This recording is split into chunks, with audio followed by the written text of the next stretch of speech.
Bapa dalam surga, kami ucap syukur atas semua anugerah dan cinta kasih-Mu di dalam kehidupan kami. Walaupun dalam kondisi yang begitu sulit, Engkau masih mengumpulkan anak-anak-Mu di berbagai tempat untuk mengikuti persekutuan dan ibadah pada pagi hari ini. Kami ucap syukur ya Tuhan, di dalam penderitaan Engkau selalu menghibur kami, di dalam kelemahan Engkau selalu menguatkan kami melalui firman-Mu. Pada pagi hari ini ya Tuhan, kami ucap syukur di mana kami dapat berkumpul untuk bersama-sama ingin merenungkan sebagian firman Tuhan. Pakailah hamba-Mu yang menyampaikannya, dan juga setiap kami dimanapun kami berada yang merenungkannya. Sehingga kami semuanya diberkatin dan juga dipenuhi oleh firman-Mu, supaya kami dapat dikuatkan dan juga dapat mengaplikasikan firman-Mu di dalam kehidupan kami sehari-hari. Dan Yesus, kami serahkan waktu ini ke dalam tangan Tuhan. Amin.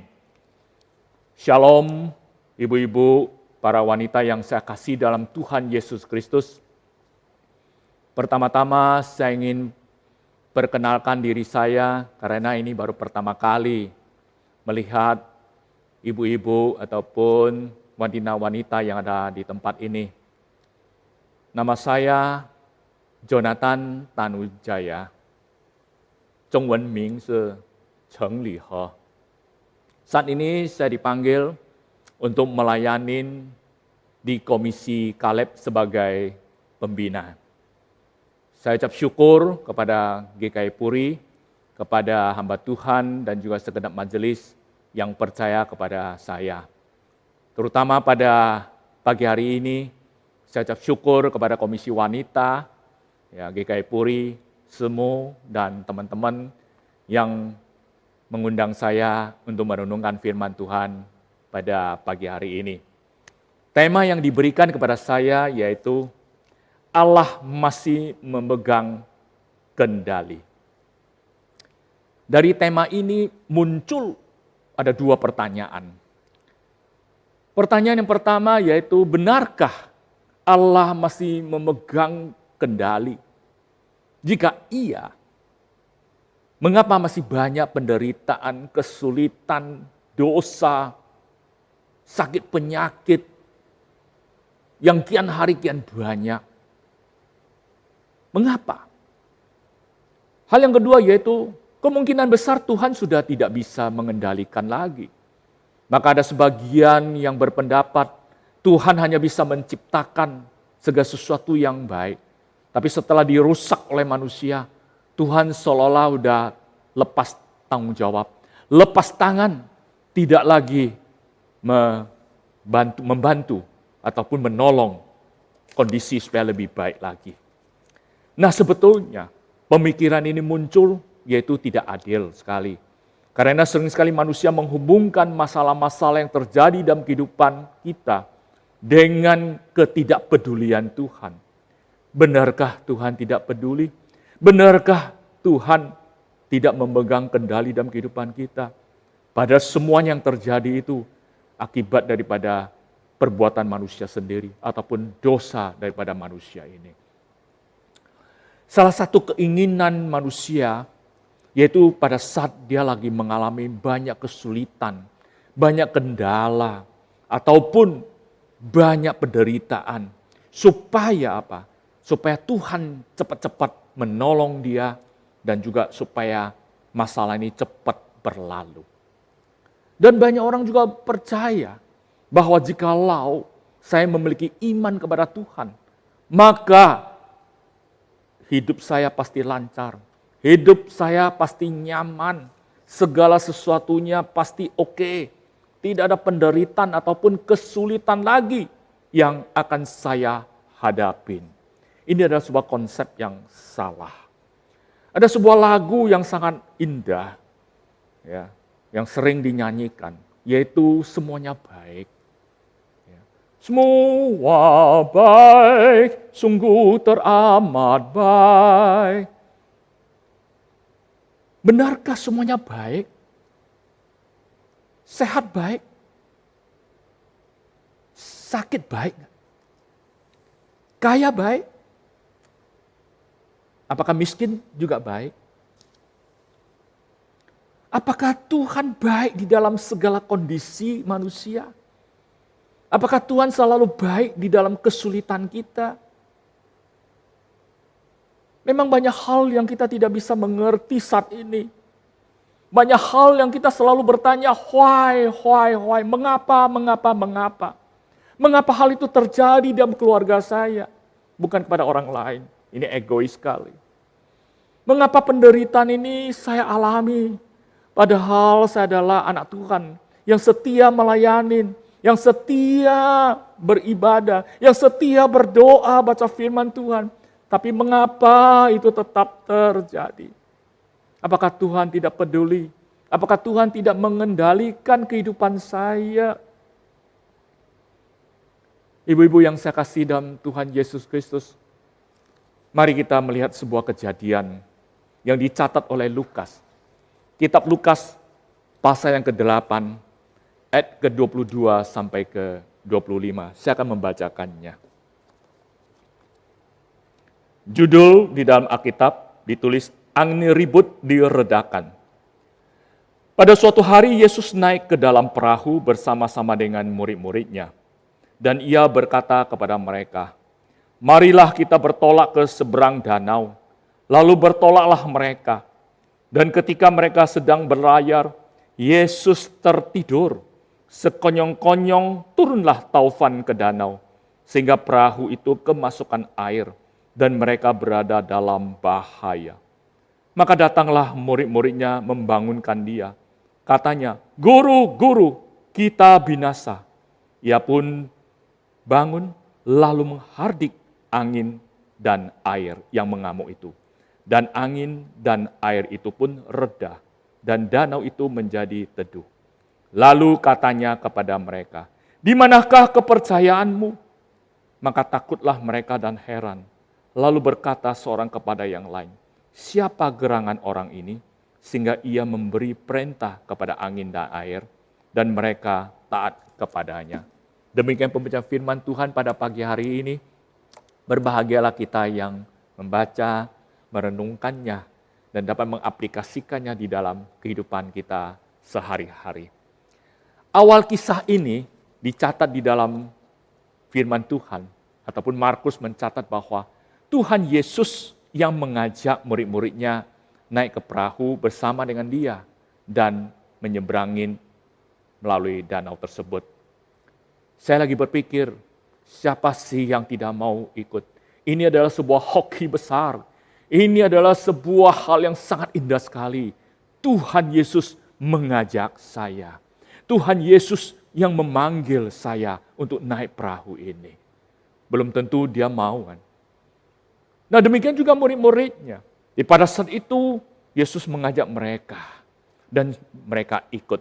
Tanpa berpikir apa yang akan terjadi. Tanpa berpikir apa yang bisa membahayakan mereka. Mereka sangat sukacita. Saya yakin pada saat itu mereka sangat senang sekali. Gurunya yang memanggil mereka. Dan mereka tidak akan berpikir apakah nanti ada terjadi sesuatu di dalam perahu itu. Ataupun apa yang akan terjadi di tengah-tengah danau itu. Pasti mereka tidak terpikir hal-hal yang negatif. Alkitab mencatat, tak lama kemudian terjadi turunnya taufan di danau itu. Matius mencatat, mengamuklah angin ribut, sehingga perahu mereka kemasukan air dan mereka dalam bahaya. Dengan kata lain, nyawa mereka terancam, mereka bisa tenggelam dan meninggal. Karena pada saat mereka membangunkan Yesus, mereka berkata apa? Kita binasa. Ibu-ibu yang saya kasih dalam Tuhan Yesus Kristus, siapa yang dapat menyangka hal itu bisa terjadi? Awalnya mereka pasti senang sekali. Mereka menikmati keindahan danau itu. Mereka bisa berbincang-bincang, ketawa di dalam perahu itu. Tapi tiba-tiba terjadi. Saya yakin waktu itu angin taufan itu sangat mendadak sekali terjadi. Ibu-ibu yang saya kasihi, inilah kehidupan kita. Kadangkala kita dalam hidup yang sangat tenang, nyaman, keluarga merasanya aman, pekerjaannya sangat enak sekali, penghasilan kita merasanya sangat melebihinya. Tapi tiba-tiba ada satu hal yang datang kepada kita. Tiba-tiba ada satu musibah datang yang kita tidak terpikirkan. Hal ini tentu akan menakutkan kita. Bahkan mungkin kita merasa bahwa lenyaplah kita, habislah kita, binasalah kita. Kita tidak tahu. Ini datang dengan tiba-tiba seperti apa yang dialami oleh murid-murid Yesus. Semua orang tidak dapat menyangkanya. Kita melihat bagaimana respon daripada murid-murid Yesus di saat itu. Alkitab mencatat di ayat 23 mengatakan bahwa mereka membangunkan Yesus yang sedang tertidur. Nah, ibu-ibu, ini ada satu hal yang sangat aneh sekali. Dalam goncangan kapal yang lagi, perahu yang lagi mengalami goncangan dari taufan ini, semua orang ketakutan. Tapi Yesus tertidur, masih bisa tidur di tengah-tengah angin taufan ini. Satu hal yang sangat aneh. Sebagai manusia biasa, mestinya Yesus juga ikut bangun. Nah, ini membuktikan bahwa Yesus memang sudah sangat letih sekali. Dia sudah sangat capek sekali dalam pelayanan sebelumnya. Sehingga dia tertidur pulas. Ibu-ibu yang saya kasih dalam Tuhan Yesus Kristus. Kita melihat seolah-olah Yesus ini tertidur dan tidak peduli terhadap ancaman nyawanya. Ataupun kepada murid-muridnya. Benarkah Tuhan Yesus tidak peduli? Atau benarkah hal yang begitu menakutkan ini bisa mengancam nyawa mereka? Setelah itu, kita melihat bagaimana murid-murid Yesus itu begitu sangat takutnya dengan segera membangunkan Tuhan Yesus. Saat ini juga, di saat kita lagi menghadapi ancaman, saat ini mungkin COVID-19 yang mengancam setiap nyawa kita, tidak pandang bulu baik tua, muda, laki, perempuan. Saat ini juga, mungkin kita buru-buru juga membangunkan Yesus Kristus. Hal ini juga mempengaruhi dalam ekonomi dunia. Banyak perusahaan yang bangkrut, mem-PHK-kan karyawannya, sehingga kemasukan, income daripada keluarga tidak ada lagi. Perusahaan juga tutup. Semuanya dalam kondisi sulit. Dalam kondisi beginilah semua orang mungkin menjerit, berdoa, memanggil Tuhan. Ini ada sebuah ancaman. Berbagai cara kita berdoa. Dan setiap saat, setiap hari, setiap malam kita berdoa. Ada yang doa puasa. Ada yang doa sampai bertelut. Berteriak. Tapi seolah-olah masalah ini tidak terselesaikan. Bahkan kian hari kita melihat di dalam media sosial, kian hari kian banyak yang meninggal karena COVID-19. Belum lagi penyakit yang lain. Apakah Tuhan tidur? Apakah Tuhan tidak peduli? Saat ini semua orang lagi teriak, berdoa kencang untuk membangunkan Tuhan. Supaya Tuhan kendalikan semuanya. Supaya Tuhan menolong kita semuanya. Mengapa demikian? Kita melihat hal yang lain. Karena di saat itu murid-murid Yesus lebih memfokuskan taufan yang mengerikan itu. Angin taufan yang begitu besar itu. Tapi tidak melihat Tuhan Yesus Kristus. Atau dengan kata lain mereka tidak mengenal, tidak memiliki iman kepada Tuhan Yesus Kristus. Seolah-olah Tuhan Yesus tidak peduli mereka. Seolah Tuhan Yesus itu apa? Tidak mau tahu apa yang sedang terjadi. Ibu-ibu yang saya kasih dalam Tuhan Yesus Kristus. Di saat ini, mungkin juga kita merasakan Tuhan lagi tertidur. Padahal kita udah teriak. Kita udah doa. Seolah Tuhan tutup kuping kita. Tidak mendengar doa kita. Karena kita punya konsep kalau Tuhan dengar, Tuhan akan kendalikan semuanya.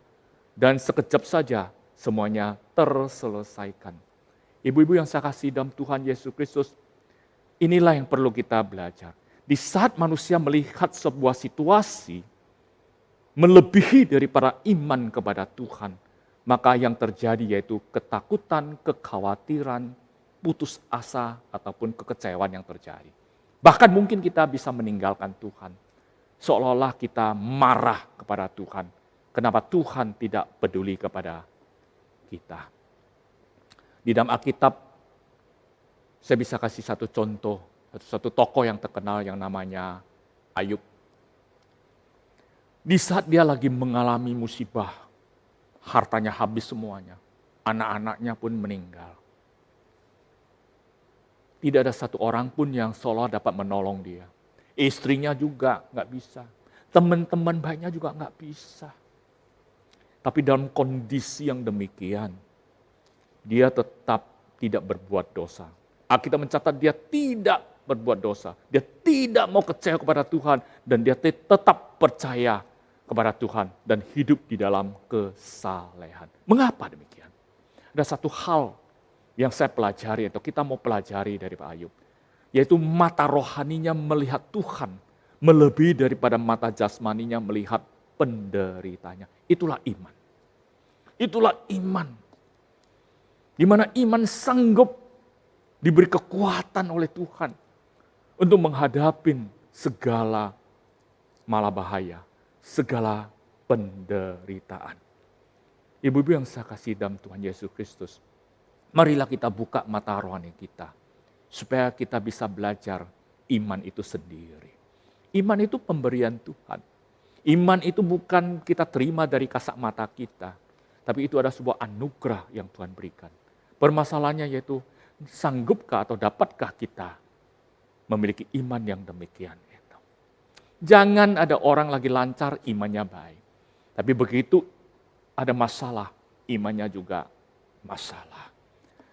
Nah, kita melihat kisah ini selanjutnya.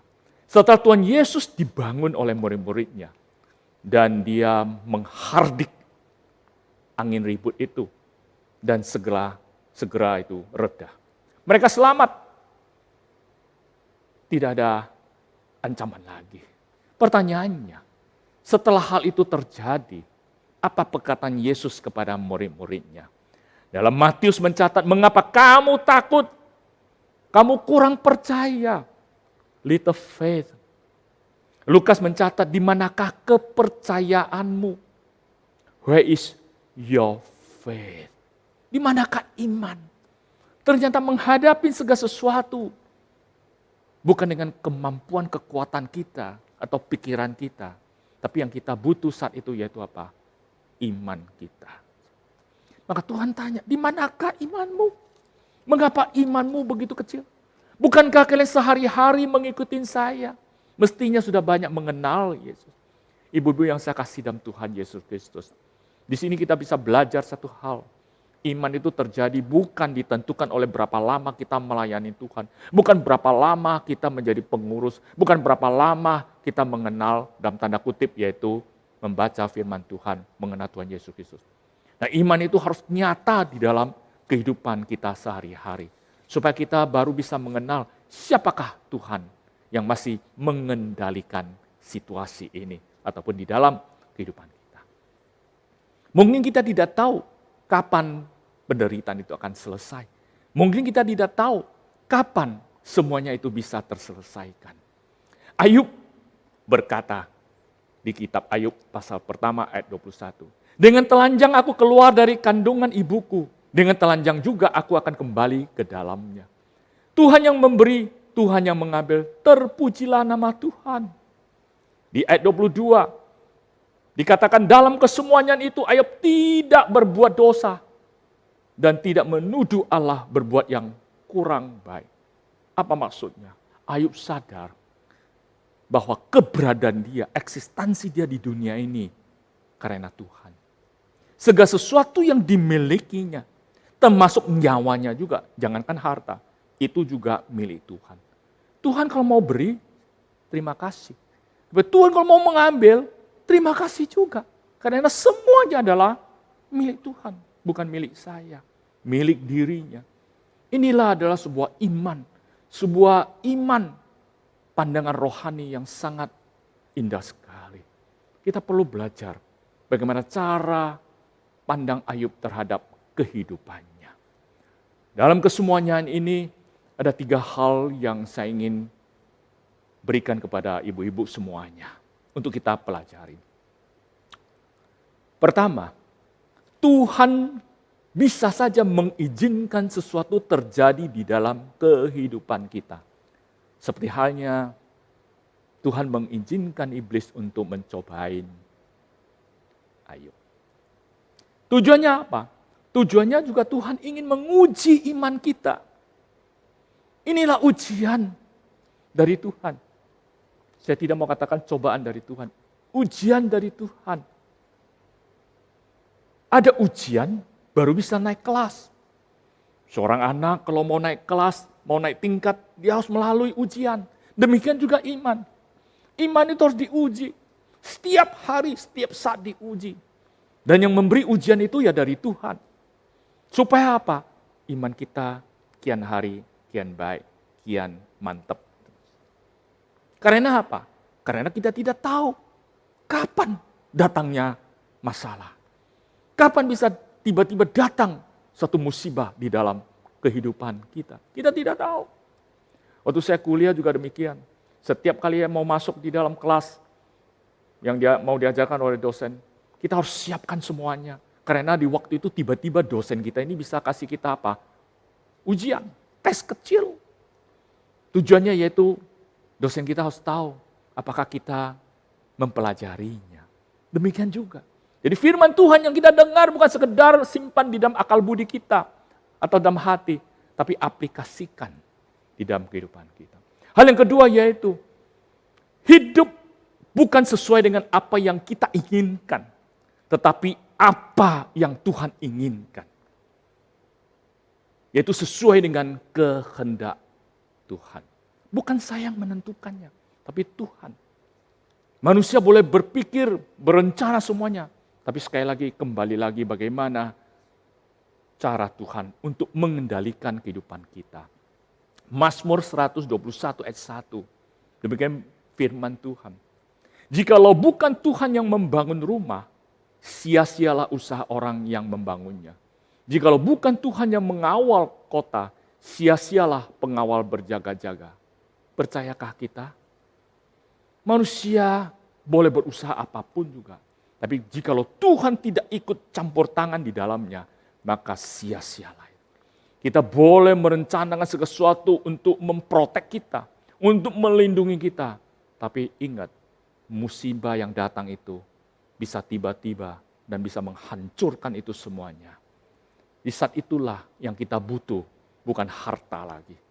Bukan kekuatan kita lagi. Yang kita butuh yaitu Tuhan kita.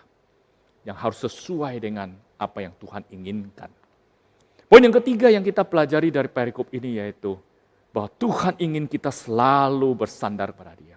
Waktu lancar, tetap bersandar. Jangan sombong. Waktu sulit, lebih-lebih lagi harus bersandar kepada Tuhan. Jadi dengan kata lain, setiap saat kita selalu bersandar kepada Tuhan. Kita selalu ucap syukur bagaimana Tuhan melindungi kita. Dan juga kita siap-siap kalau ada hal-hal yang datang, Tuhan pasti akan menolong kita. Tuhan akan selalu mengendalikan kondisi. Tuhan selalu akan mengontrol kita, mengendalikan kita.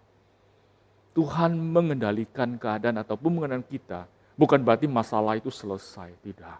Di saat itulah yang paling penting yaitu Tuhan ingin tambahkan iman kita, tambahkan kekuatan kita, kepercayaan kita kepada Tuhan di saat-saat yang sangat sulit ini. Ada sebuah lagu yang sangat indah yang saya sangat senang, yang ditulis oleh Johnson Ottman. Judul lagu itu yaitu Higher Ground, ke tempat yang lebih tinggi. Beliau berkata demikian, betapa sedihnya jikalau seseorang tidak dapat keluar daripada sebuah penderitaan. Mereka terjebak di dalam penderitaan itu. Justru pada saat itulah kita justru harus sadar dan kita harus cepat-cepat keluar. Dan mencari tempat yang lebih tinggi, yang lebih jauh lagi daripada penderitaan itu. Supaya apa? Kita dapat melihat yang lebih luas lagi. Ada hal-hal yang lebih indah lagi yang Tuhan berikan kepada kita. Jadi dengan kata lain, kita harus betul-betul percaya kepada Tuhan.